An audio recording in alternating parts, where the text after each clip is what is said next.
So, Yadu, welcome to the Thank you, evening, everybody. and welcome to the evening with all the experience, with all the things that you have done.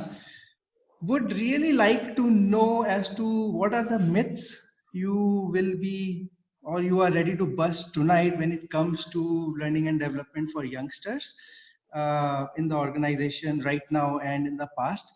The first myth I just would like to talk about is, how can we make, people learn regardless of their age and things? Because we are going through a phase where almost 5 generations are working in corporate world. Each one will have, different preference when it comes to learning. So we have variety of learning, platforms, micro learning, anytime, anywhere learning, new age learning, interactive learning, blended learning, social learning, etc. So first, let me start with, the myth that youngsters cannot be trained because their preferences are different. So if you sit back and think as to why youngsters really have resistance towards learning, it's all about, their preference. It's rather the failure of L&E community to encourage them to learn. That's how I look at it.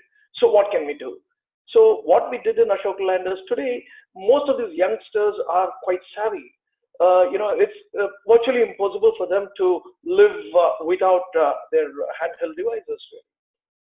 So first and foremost thing that we did was everything that they're going to learn is on their handheld. We did it. So we have several platforms. Do we use all the platforms for everybody in the organization? No. See, SAP Jam, it's a corporate social platform we use for youngsters, and we use sometimes the content which is not really, which does not have IPR and other things. We push this content on WhatsApp as well. Which you can see on my screen. We do gamified learning sessions with them, and more than anything, it's very important for us to really push bite-sized learning for these people, which can be reinforced later, and also in some of the cases multilingual wherever we have issues with this. And as I said, we do a lot of gamification. Now, what is in it for them? See, they can really learn from anywhere.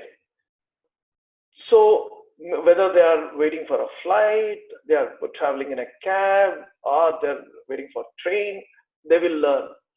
So what is this content? How does this content look like? See, many times what happens, if you push content which runs for hours, definitely not only for youngsters, even for elderly people, their attention span gets really disturbed. So smaller contents, and one of the platforms that we use particularly really not only has the repository of content, then there are series of quizzes. So when you have series of quizzes, you can see this particular screen. We have this opportunity to send the leaderboard, publish the leaderboard, where many people, regardless of the age, would like to see their names on top of the list, really. So this will encourage a very healthy competition. Then based on their performance, we also give badges to these people. So obviously when you collect the, X number of badges, it will be, linked to your R&R. So I always believe in this quote, nothing succeeds like success. This success becomes a kind of, habit for these people. So all these years we thought, okay, we will have to push this training programs. To my surprise, in the last 3 years, what we have seen in our organization is people come back to you and ask, when is the next learning bite you're going to push? So this is the kind of change that we have seen over a period of time. Now, from organization's viewpoint, what is that you're going to achieve? See, when a conventional classroom happens, many people do not want to ask questions. If they have doubts, they don't want to really clarify, because sometimes it becomes a taboo. Whereas the application-based learning that we have will give me these 4 things. If you see on the screen, based on the answers to the quiz, he may be misinformed, he may be A master, he may be uninformed, he may be uncertain. How does it help us? Now, my next level of content is to this specific need of these individuals. I will not send all the content to everybody. Based on this, it's kind of SWOT analysis for us, in fact, really, at individual level. We do a lot of analytics at the back end, and we use this, a tool to understand the specific requirement of people, and we push the content that is relevant. And quiz is repeated till we move people to that master. That quadrant which talks about mastery. So that has given us an opportunity to understand the specific needs. It has given an opportunity to the learners without, getting themselves exposed, quotes in quotes, learn what is relevant in their context.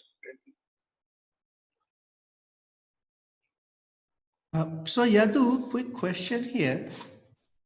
How has this been panning out for your blue-collared employees across in the organization, assuming that the blue-collared employees are the backbone for Ashok Leyland? How has this been working out for that audience? Yeah, Shubham, we don't use this platform for a blue-collared audience. As I told you, we believe in different strokes for different folks. It's not that one size fits all kind of a philosophy we have as far as learning is concerned. So I would like to really show you something which is quite innovative and first of its kind in the industry. Now many of our competitors are trying to catch up with this really. So many a time what happens, our mechanics who are located in different parts of the country, how will you call them for training program? It used to be pretty difficult. Then there came an idea. If they can't come, can we take the training to their place? The vehicle that you see here, we call it knowledge on wheels. What exactly we mean by knowledge on wheels? This vehicle is a training facility in itself. I would like to play, I hope it's okay if I play a video which gives a fair idea about what this vehicle is all about. It takes hardly 3 minutes. I hope it's okay with you. Yeah, absolutely. I mean, this would be a great learning experience. Yeah, once I play this, please tell me if audio is fine.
Every time trainer doesn't go, vehicle goes, driver takes the vehicle, and the blue collar is capable of navigating through.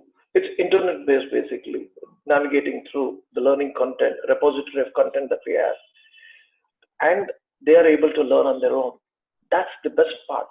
So I feel it's not because of their inability to leverage technology. They're in the kind of roles that they're in. It's all about lack of opportunity. But in our experience, when you really enable them to kind of test all these digital platforms, they are phenomenal.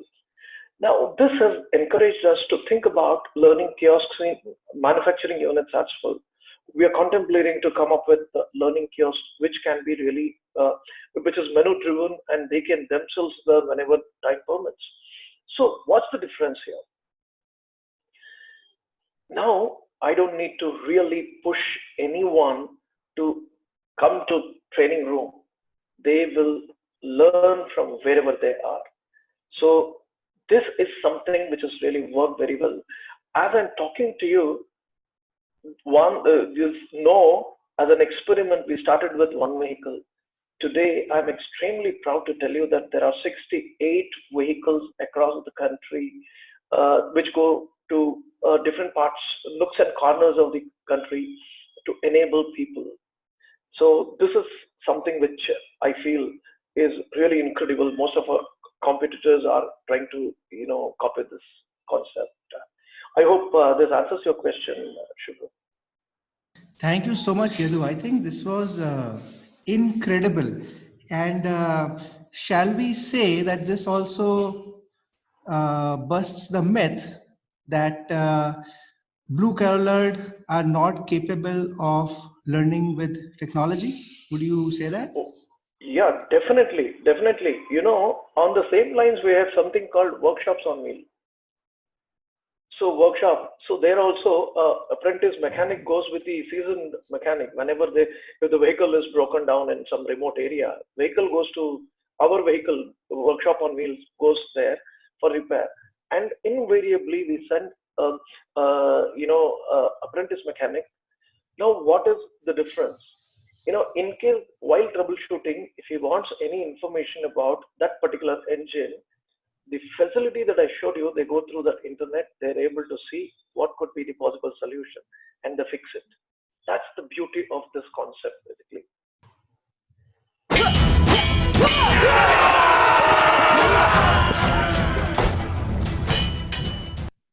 So thank you, Yadu, for busting this myth. This was, and this is an incredible myth busted, because I think as a growing economy and as we are stepping out from the third world economy, a lot of organizations in the manufacturing sector can follow on the footsteps of bringing technology to the blue collar workforce, especially in times where we want to become make in India, but it's turns out that it seems to be more challenging than what the country had foreseen. And perhaps this is also one of the means to make in India.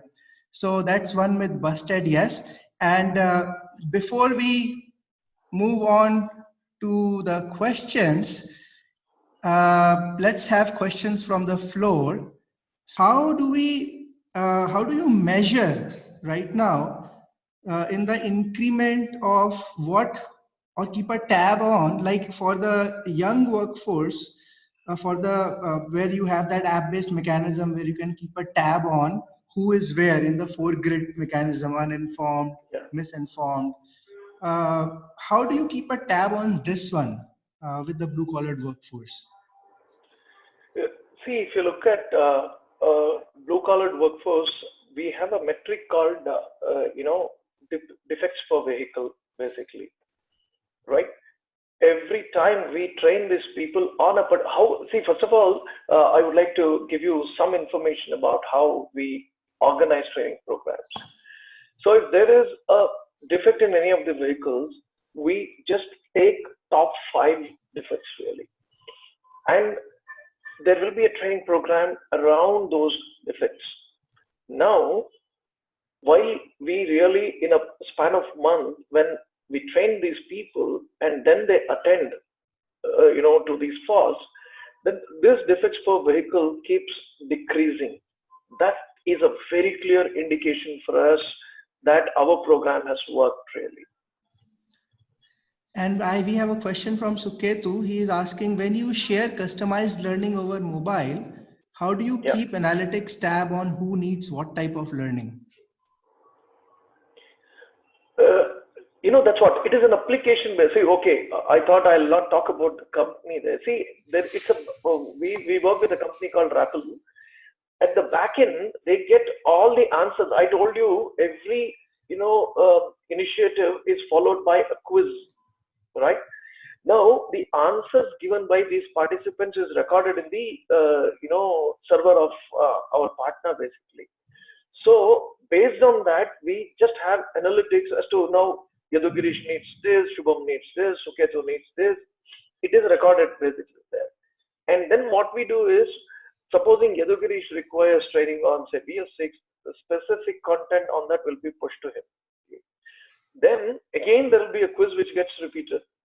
So till Yadugireesh reaches that green zone, it is monitored at the back end, and he's enabled to and encouraged to do this training program.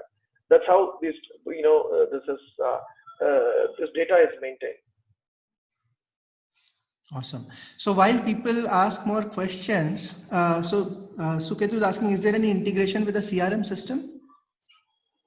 No, we have not integrated with CRM. We have integrated with our learning management system.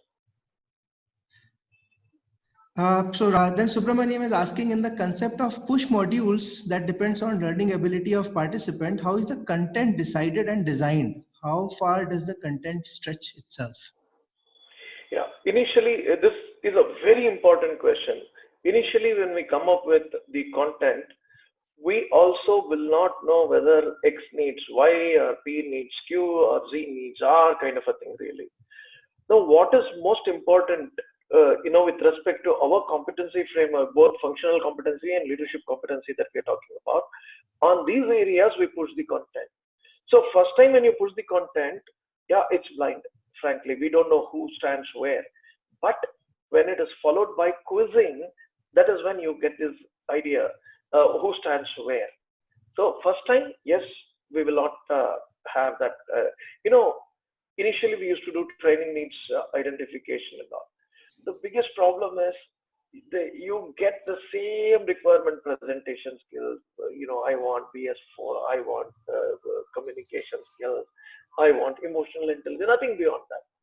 Because many a time they do this exercise for the heck of it. So we decided we will go by the competency framework, whatever is now we have academies in fact.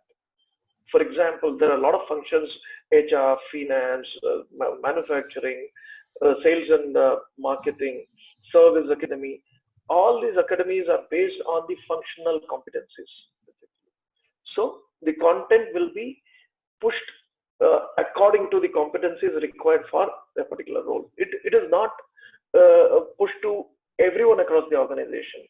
For example, if there is a service team, then based on the service functional competency, only they will get these questions. Within that, we will not know who is at what level when we really start this exercise. When we started, of course, way back about 1.5 years ago, we did not know.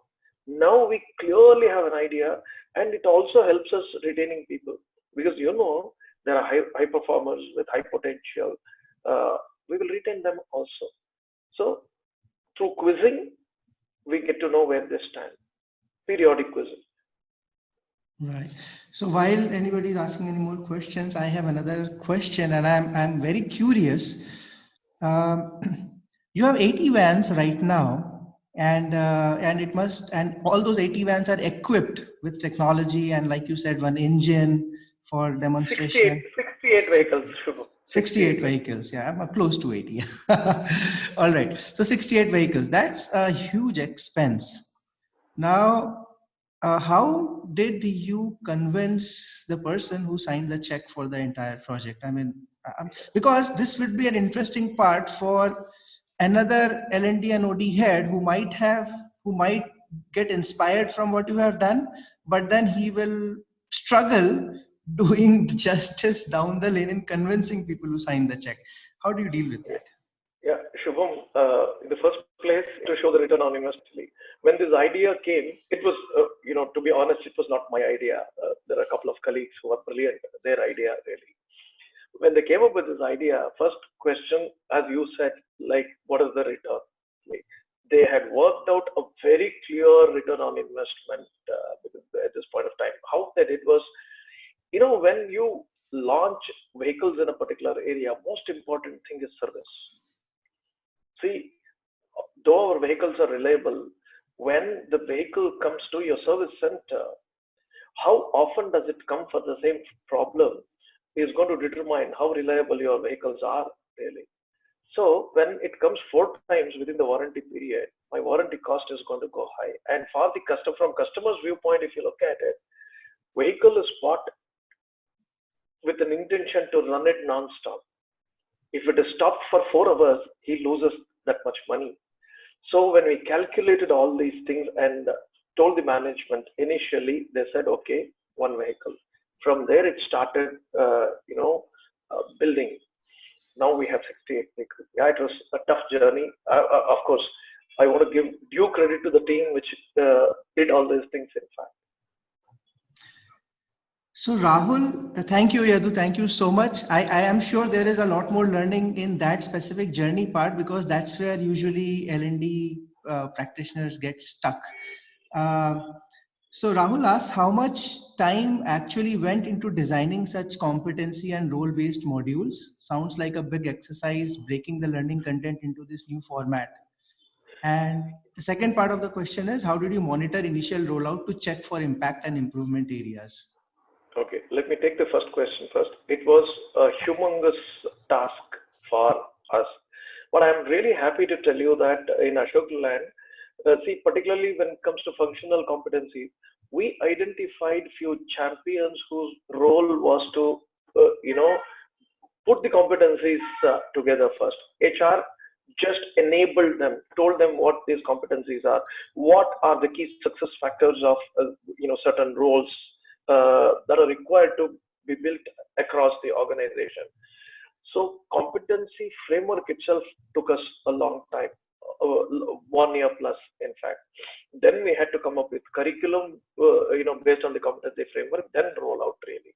This is the journey that we had 1 year plus it took actually. So even it's work in progress. Not all academies have been launched. 6 academies we have launched actually. HR, finance, we wanted to, HR always wanted to be the role model. First academy that we rolled was HR, then finance, then IT, then risk management and audit, and then business analytics. This year we are planning to roll out manufacturing, sales academy, and service academy basically. However, we did not wait for the academies to be launched for the training. Important training programs parallelly started really rolling out. Yeah, this is first part. Second part, initially, see, you can't be perfect. It's very difficult to, chase perfectionism. We allowed this to start.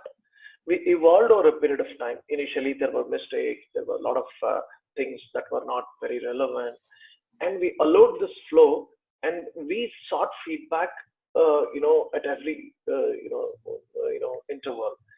Then, based on this feedback, we just kept working on this and kind of evolved this over a period of time. All right. Thanks a lot, Yadu. I hope that answers Rahul's question. And if nobody is asking any more questions, then I might just ask one last question. We are close to the close time. Now, when an organization is doing well, L&D has all the budgets and they can do a lot of experiments. But when the times are hard, there are constraints for L&D. And that even during the times of constraints, you are doing taking path breaking initiatives in the organization. That's incredible. It means your initiatives are tied up with the strategic goals of the organization. Yeah. Now, at this point of time, my question is, as a very successful L&OD practitioner, what is that parting advice you want to give our colleagues out there in the industry in L&OD, when they face difficulties in bringing people on board towards what they think is needed in the organization. So, what do you think you want? What's the message you want to leave them with? Yeah, Shubham, it's a very sensitive question. Let me tell you first, let me also tell you, I have evolved over a period of time. Initially, when I started my career in L&D, particularly, this ROI used to be a huge question mark. So, I want this question I asked myself initially. Look, most of the organizations they think L&D is just an expenditure really. So I asked my question: how many times do I involve myself in the business strategy exercise that happens in the year beginning? Do I command that respect in the organization? Initially, the answer was no, because HR was always perceived as a support function.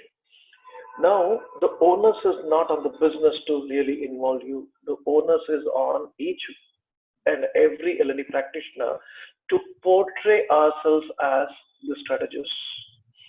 If you are able to be part of this strategy meet in the organization, then the question of return on investment will be less. I wouldn't say it won't be there. It will be there. Be less. That's one. Second, auto industry is right now going through a huge transformation on one side with respect to technology, and also there is downturn. So what we have done is we have leveraged on the expertise that we have internally, who come here as trainers, and we give a platform for them to showcase their talent in the whole process. The exposure that each one is getting is humongous. It has become contagious. The subject matter experts are really phenomenal. They help us. They conduct training programs themselves. And in my opinion, it's an ecosystem.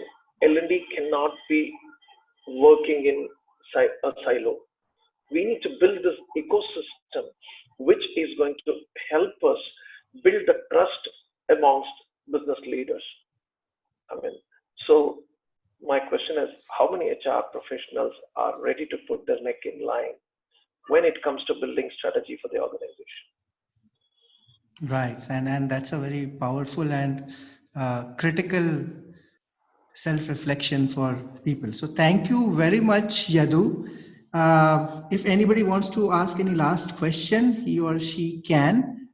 Else, I will put my closing slide up, which is, and especially this is also a closing slide, where we are recognizing Yadu with a Mythbuster shield on behalf of all netizens for being the knight in armor, saving L&D and busting myths. So thank you so much, Yadu, and this e-shield for you. And for everybody else who listens to us later on and has any questions, you can pose your questions to mythbusters@biziga.in. If you have any suggestions for another night, though we have another night here, Suketu Kohli, who will be bringing on as a Mythbuster in a later episode. If you have another night who you want us to have in our show, please make suggestions. And if you have any suggestions for busting a specific myth in L&OD and leadership practice areas, please email us or get in touch with me at Boost for Leadership on LinkedIn and Twitter. Thank you on behalf of the jester and the knight. I hope we did justice to your 30 minutes. We will be back again to bust more myths, and hopefully it will help everybody in the community. Thank you so much. Thank you, Shubham. Thank you, Suketu. Thank you, Rashi, and many others who have joined. Thank you very much. As a community, let's do more than justice to the business. Wish you all the best. Thank you very much. Thank you so much.